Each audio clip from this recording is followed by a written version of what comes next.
എനിക്ക് താമരപ്പൂക്കൾ ഒത്തിരി ഇഷ്ടമാണ്. എല്ലാവർക്കും താമരപ്പൂക്കൾ ഇഷ്ടമുള്ളവരായിരിക്കും. ആർക്കും താമരപ്പൂക്കൾ ഇഷ്ടമില്ലാത്ത ഞാൻ പല ചെടികളും ഫ്രൂട്ട്സ് മരങ്ങളൊക്കെ പരീക്ഷിച്ച് വിജയിച്ചിട്ടുണ്ട്. പക്ഷേ ആമ്പലും വിജയിച്ചിട്ടുണ്ട്. പക്ഷേ താമരയുടെ വിത്ത് നട്ടിട്ട് ചെടി ഉണ്ടാക്കുന്നത് ആദ്യമായിട്ടാണ്. ഞാൻ കാർഷിക കോളേജിലെ എക്സിബിഷൻ കാണാൻ പോയി മണ്ണുത്തി. അപ്പോൾ ഒരു സ്റ്റോളിൽ താമരയുടെ വിത്ത് പാക്കറ്റിൽ 50 രൂപയ്ക്ക് വിൽക്കുന്നുണ്ടായിരുന്നു. അപ്പോൾ ആ കുട്ടി പറഞ്ഞു, ഇത് 7 ദിവസം വെള്ളത്തിലിട്ടാൽ മതി, തന്നെ മുളച്ച് ഇല വരും, വെള്ളം മാറ്റി കൊടുക്കണം എന്ന് പറഞ്ഞു. അപ്പം ഞാൻ വിചാരിച്ചു, എനിക്കൊരു വിശ്വാസം വന്നില്ല. ഞാൻ പറഞ്ഞു, കുട്ടി പറഞ്ഞത് കറക്റ്റാണോ, ഇത് മുള വരുമോ, നിങ്ങൾക്ക് മുളച്ച ഇത് ഇലയോടുകൂടിയുള്ളത് തരുമെന്ന് വെച്ചപ്പോൾ കുട്ടി പറഞ്ഞു, ഇല്ല, അത് വിൽക്കാനുള്ളതല്ല എന്ന് പറഞ്ഞു. അങ്ങനെ ഞാൻ പ്രതീക്ഷയോടുകൂടി ആ വിത്തും കൊണ്ട് വീട്ടിൽ വന്ന് ഞാൻ പിറ്റേ ദിവസം തന്നെ അത് ഈ ചെറിയ ഒരലും അരച്ച് കൂമ്പ് അരച്ച് 10 എണ്ണം ഉണ്ടായിരുന്നു. 10 എണ്ണം വെള്ളത്തിലിട്ടു. അങ്ങനെ ഓരോ ദിവസവും ഞാൻ താമര കൂമ്പ് വന്ന് രാവിലെ എഴുന്നേറ്റ് ഞാൻ പ്രതീക്ഷയോട് നോക്കും. 7 ദിവസം നോക്കിയിട്ടും ഒരു കൂമ്പ് പോലും വന്നില്ല. അപ്പോൾ എനിക്ക് വളരെ നിരാശയായി. അപ്പം ഞാൻ വിചാരിച്ചു ഇത് ഫേക്ക് ആയിരിക്കും എന്ന്.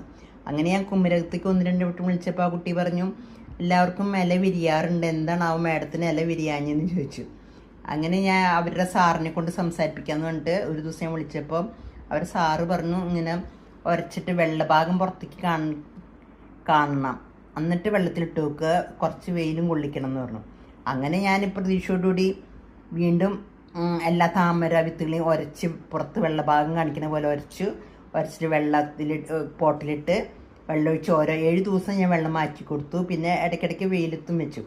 അങ്ങനെ 3 ദിവസം, ഓരോ ദിവസം രാവിലെ ശുഭപ്രതീക്ഷയോടെ എഴുന്നേറ്റ് ഉടനെ ഞാൻ നോക്കുന്നത് എൻ്റെ താമര വിത്തുകൾക്ക് കൂമ്പ് വന്നതെന്ന് നോക്കി.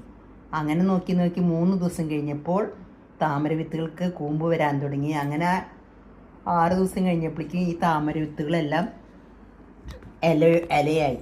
എനിക്ക് വളരെയധികം സന്തോഷം തോന്നി. ഞാൻ വെള്ളത്തിലിട്ട് മുളപ്പിച്ച എൻ്റെ താമര വിത്തുകളാണിത്. നിങ്ങൾക്കും ഇതുപോലെ താമര വിത്തുകൾ വെള്ളത്തിലിട്ടിട്ട് വേരോട് മുളപ്പിച്ചെടുക്കാൻ പറ്റും.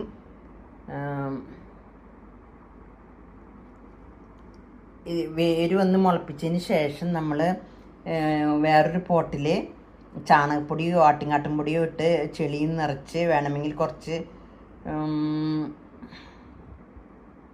ചുവന്ന മണ്ണും ചേർത്ത് സ്വല്പം വെള്ളമൊഴിച്ച് നട്ട് കഴിഞ്ഞാൽ നല്ല താമരപ്പൂക്കൾ ഉണ്ടാക്കാൻ പറ്റും. അത് വെയിലത്ത് വെക്കുന്നത് മാത്രം. താമരയ്ക്ക് നല്ല എൻ്റെ അനുഭവം കൊണ്ട് ആമ്പലിന് നല്ല വെയിലുണ്ടായാൽ മാത്രമേ പൂക്കൾ വരുള്ളൂ. അതുപോലെ താമരകളും നല്ല വെയിലുണ്ടായാൽ മാത്രമേ പൂക്കൾ വരികയുള്ളൂ. നിങ്ങൾക്ക് വെറും